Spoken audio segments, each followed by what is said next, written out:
कभी कभी हमारे साथ ऐसा होता है कि हम जिस चीज को रेगुलरली देखते हैं वो भी हमें चीज याद नहीं रह पाती, और ऐसा हो रहा बहुत ही ज्यादा कॉमन है क्योंकि ये चीज सबके साथ होती है। तो इफ अगर आपके साथ भी ऐसा होता है देन ये कोई प्रॉब्लम नहीं है। बट कैसा हो अगर मैं आपको बोलूं कि ऐसा भी हो सकता है कि आप जो चीज आंखों से देखो वो चीज आपको बहुत टाइम के लिए याद रहे। बाय द वे इस स्किल को बोलते हैं मेमोरी मास्टर स्किल, जिसमें आपकी मेमोरी इतनी तेज होती है कि आप किसी भी चीज को देखते ही याद कर लेते हो। तो इफ अगर आप लोग भी अपनी मेमोरी को थोड़ा और शार्प करना चाहते हो एंड चाहते हो एक मेमोरी मास्टर बनने का, तो ये प्लीज वीडियो को एंड तक जरूर देखना। अब देखो यहाँ पे मैंने चीजों को थोड़ा पार्ट्स पे डिवाइड किया है क्योंकि सारी चीजें एक जैसी नहीं होती है। तो सबसे पहले मैं आपको बताता हूँ कि आप किन चीजों को यूज करके किसी भी चीज को मेमोराइज कर सकते हो। तो इसमें सबसे पहले तो आपका ब्रेन यूज होगा जो कि आपका मोस्ट कॉमन पार्ट है किसी भी चीज को मेमोराइज करने में। देन इसके बाद आपके यूज होंगे 5 सेंस ऑफ ऑर्गन। जिन चीजों से आप सेंस करते हो वही चीज आपको मेमोराइज कराएगी, और सिर्फ आप इन 5 ऑर्गन से ही सारी चीजों को मेमोराइज कर सकते हो। फर्स्ट ऑफ ऑल हम बात करते हैं how do we memorise physical things. Physical things like कुछ भी हो सकती है, जैसे हमारी सराउंडिंग में कोई भी ऑब्जेक्ट है उसको हम कैसे याद कर सकते हैं। तो ये ज्यादा कॉम्प्लिकेटेड तो नहीं है। इसमें सबसे पहले तो आपका यूज होगी आईज, जिसका सबसे ज्यादा ही इंपॉर्टेंट रोल प्ले करता है। एंड अब अगर आपको कोई भी एक ऑब्जेक्ट को मेमोराइज करना है अच्छे समय के लिए, तो आपको थोड़ी देर तक उस ऑब्जेक्ट को कंटिन्यूसली देखते रहना है, और देखने के साथ साथ उसके नाम को भी बार बार रिपीट करना है। And that's it. अगर आप इतना कुछ भी कर लोगे तो आपको वो ऑब्जेक्ट मेमोराइज हो जाएगा।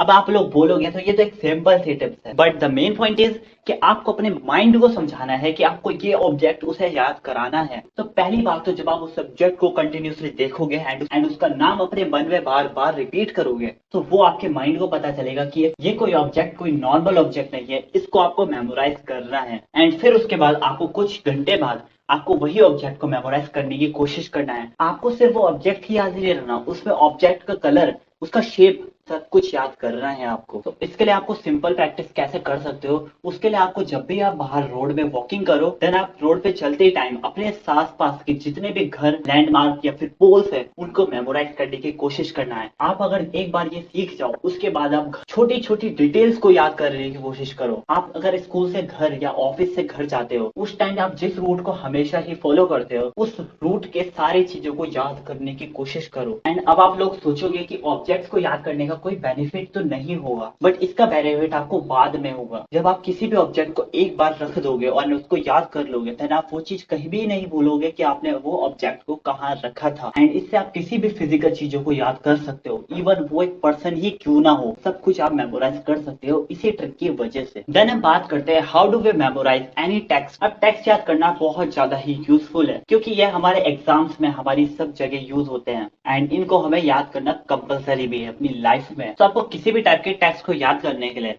आपकी सबसे पहले तो फोकस एंड कंसंट्रेशन पावर चाहिए बहुत अच्छे लेवल पे। बट एक मेमोरी मास्टर किसी भी टेक्स्ट को सिर्फ देखते ही याद करता है। हम जैसे किसी भी एक टेक्स्ट को याद करने में बहुत टाइम लगा देते हैं, इवन एक पेज याद करने में भी हमें बहुत टाइम लग जाता है, बट एक मेमोरी मास्टर को बहुत कम से कम समय में वो चीज याद होती है। सो वो आप कैसे कर सकते हो? सो उसके लिए आपको किसी भी एक सेंटेंस या फिर किसी भी एक पैराग्राफ को उसको पार्ट्स में डिवाइड कर देना है। देन आपको वो पार्ट्स को याद करना है एंड जब वो पार्ट्स में डिवाइड हो जाएंगे तो वो छोटे छोटे पार्ट्स बन जाएंगे। उन छोटे छोटे पार्ट्स को तो आप इजीली याद कर पाओगे जिसमें आपको ज्यादा टाइम नहीं लगेगा। और जब आप वो छोटे छोटे पार्ट्स को याद कर लो देन उनको कंबाइन करके याद करो, देन वो आपको बहुत जल्दी याद हो जाएंगे। और यही एक सिंपल ट्रिक है जो कि बहुत सारे मेमोरी मास्टर यूज करते हैं। इसका यूज करके आप अपने एग्जाम्स या फिर किसी भी गाड़ी के नंबर प्लेट को याद कर सकते हो इजीली। बस इस बात को याद रखना कि अगर वो टेक्स्ट थोड़ा छोटा भी है तब भी आपको उसको पार्ट्स में याद करना है। अगर आप उसको एक साथ याद करने की कोशिश करोगे देन आप उसको भूल जाओगे। देन अब आप बात करते हैं कि how do you memorise your surrounding. अच्छा, तो अब हम सराउंडिंग को कैसे याद कर सकते हैं? तो मैंने आपको बोला था कि आपको किसी भी चीज को मेमोराइज करने के लिए आपको 5 सेंस ऑफ ऑर्गन की जरूरत पड़ेगी। उसमें से एक सबसे इंपॉर्टेंट पार्ट है नोज।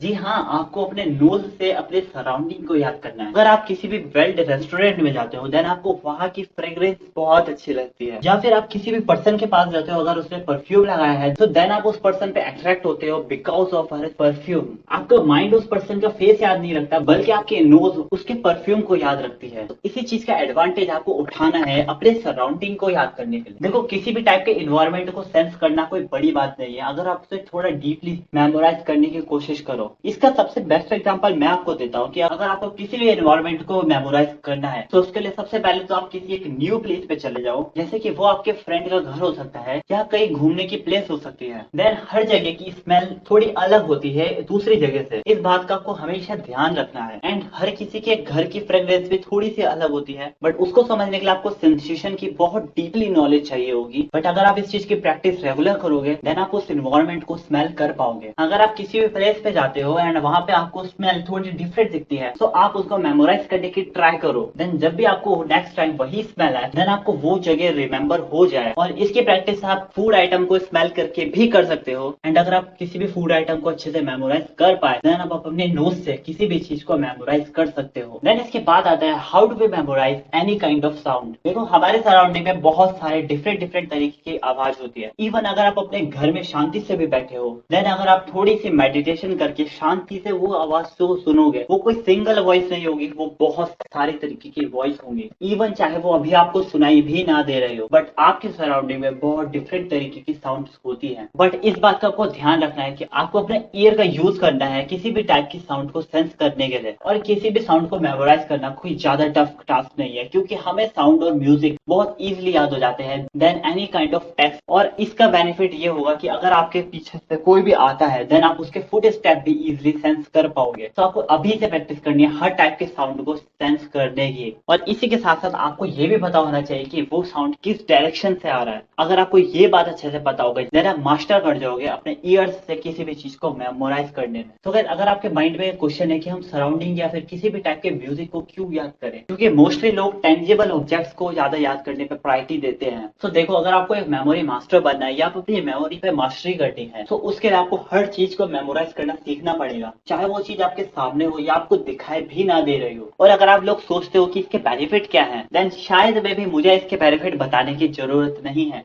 अगर आप कोई समझदार इस वीडियो को देख रहा है तो इसके बेनिफिट्स कमेंट्स में बता देना ताकि दूसरे लोग भी मेमोरी मास्टर के बेनिफिट्स को देख सके। एंड इफ अगर आपको अभी भी कोई डाउट है देन आप कमेंट सेक्शन में मुझसे पूछ सकते हो। एंड इफ अगर आपको वीडियो थोड़ी सी भी अच्छी लगी हो देन प्लीज मेरी मेहनत के लिए एक छोटा सा लाइक करके जरूर जाना। तो गाइस मैं मिलूंगा आपको नेक्स्ट वीडियो में, तब तक के लिए bye and take care all.